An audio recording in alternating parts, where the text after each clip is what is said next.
दुनिया में कच्चे तेल की कीमतों में आग लगा दी है, तो दूसरी तरफ उसी आग की लपटें अब पाकिस्तान की अर्थव्यवस्था को झुलसा रही है। हालात ये है कि पाकिस्तान में पेट्रोल 458 रुपए और डीजल 520 रुपए प्रति लीटर के पार पहुंच चुका है। तो महज एक फैसले में पेट्रोल 43% और डीजल 55% तक महंगा कर दिया गया है, तो जिससे आम आदमी की जेब पर सीधा वार हुआ। ट्रांसपोर्ट से लेकर खाने पीने तक हर चीज महंगी होने का खतरा बढ़ गया है। लेकिन संकट यही नहीं रुकता। इस आर्थिक दबाव के बीच अब संयुक्त अरब अमीरात ने पाकिस्तान से अपने $2 अरब के कर्ज की तुरंत वापसी की मांग कर दी है। ये वही पैसा है जो पाकिस्तान के भुगतान संतुलन को संभालने के लिए दिया गया था और जिस पर करीब 6% ब्याज भी लग रहा था। तो पहले इस कर्ज को हर साल बढ़ा दिया जाता था, लेकिन अब हालात बदल चुके हैं। मिडिल ईस्ट में बढ़ते तनाव और युद्ध के खतरे के बीच यूएई ने अपना पैसा सुरक्षित करने का फैसला लिया है। पाकिस्तान भले ही इस कर्ज को लौटाने की स्थिति में दिख रहा हो, नहीं दिख रहा हो, लेकिन आने वाले समय में उसे फिर से बाहरी मदद की जरूरत पड़ सकती है। यानी कि साफ है कि एक तरफ महंगाई की मार, दूसरी तरफ कर्ज का वार। पाकिस्तान पर यह डबल अटैक उसकी अर्थव्यवस्था को गहरे संकट में धकेल रहा है।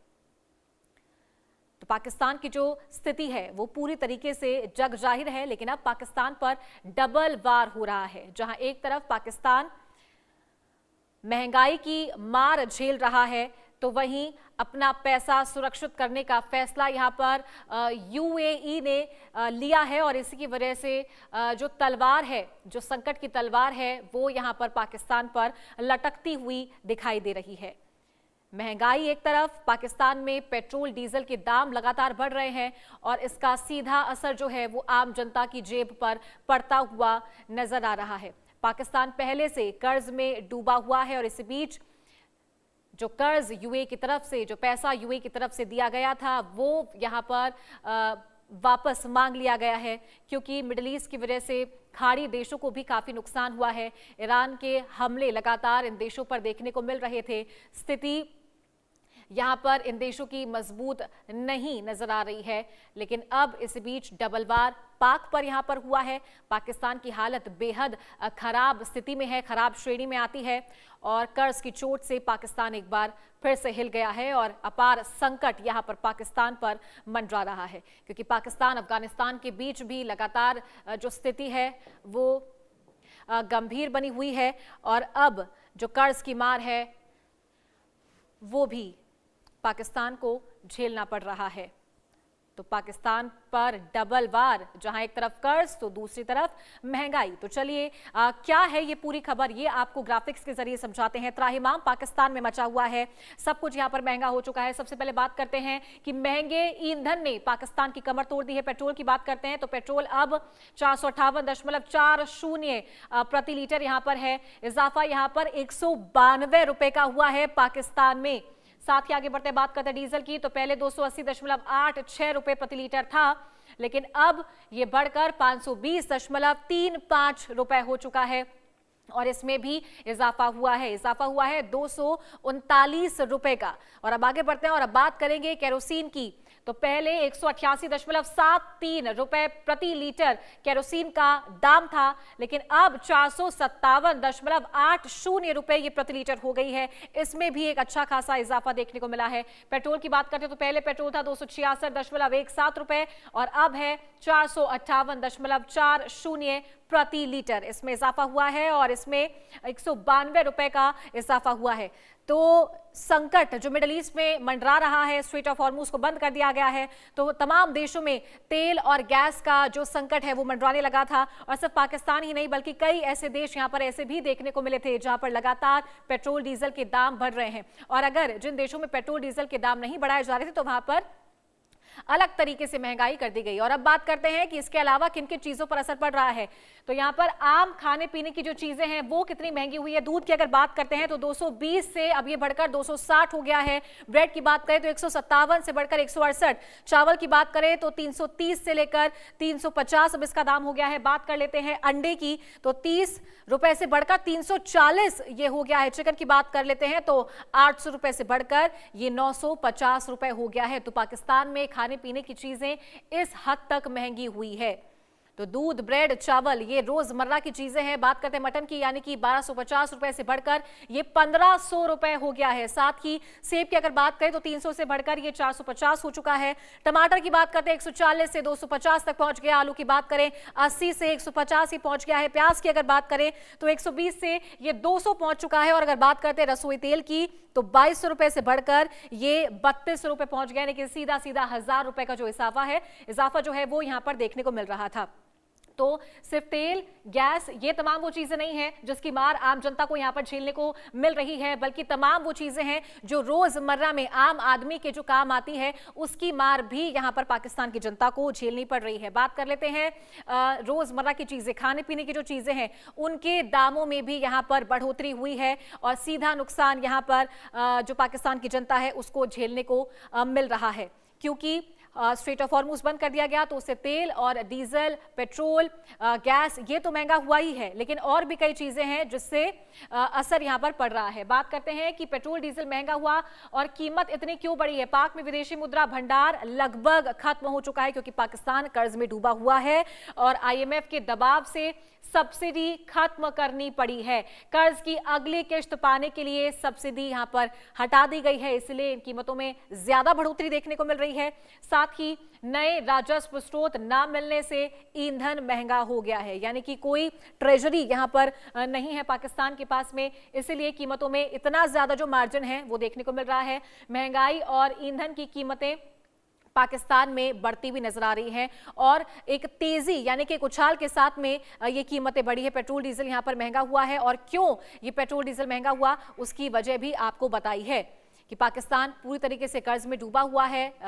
ज्यादा मार यहां पर आर्थिक रूप से पाकिस्तान को झेलनी पड़ रही है। और इसी मुद्दे पर चर्चा करने के लिए हमारे साथ कुछ खास मेहमान भी जुड़ गए हैं। सीधा उनका रुख करेंगे। हमारे साथ अली अशरफ रत्ता, पाकिस्तानी मामलों के जानकार, जुड़ गए हैं। सर, बहुत स्वागत है आपका इंडिया न्यूज पर। साथ ही हमारे साथ जुड़ गए हैं प्रोफेसर करूरी सिंह, विदेश मामलों के जानकार हैं। सर, आपका भी बहुत बहुत स्वागत है इंडिया न्यूज पर।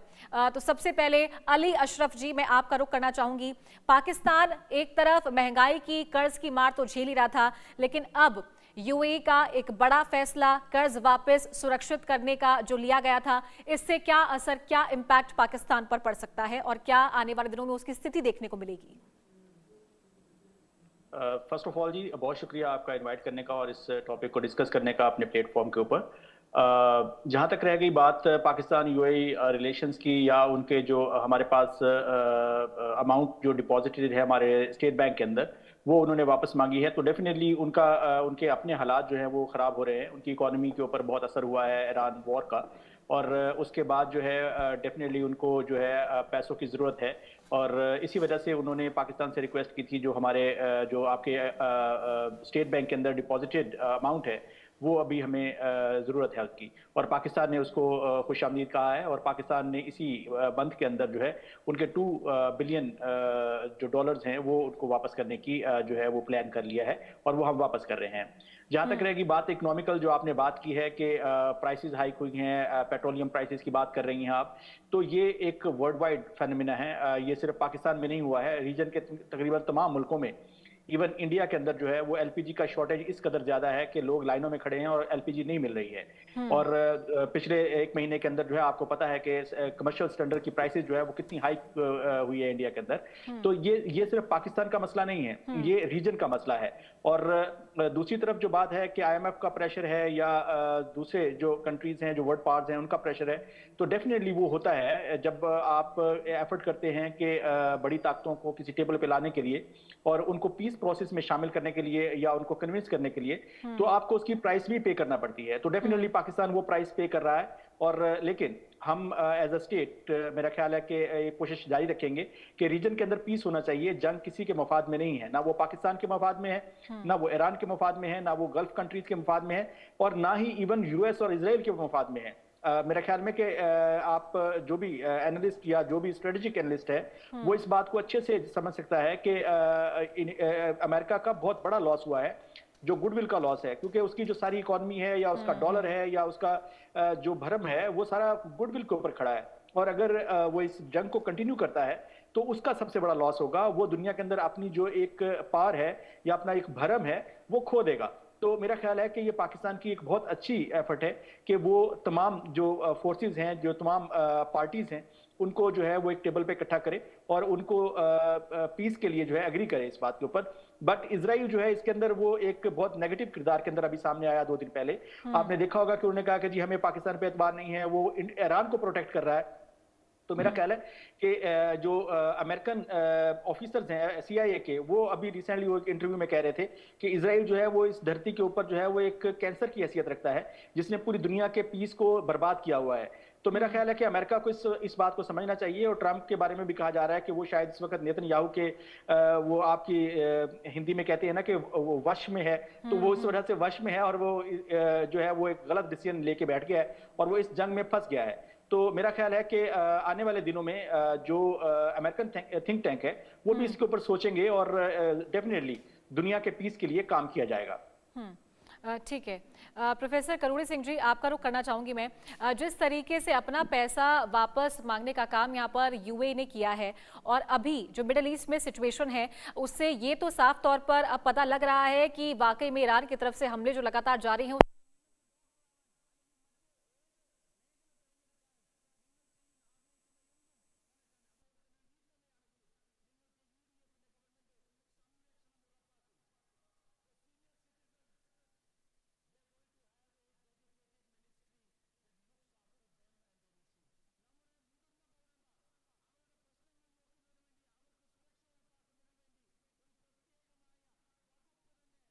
Nishta. Hi guys.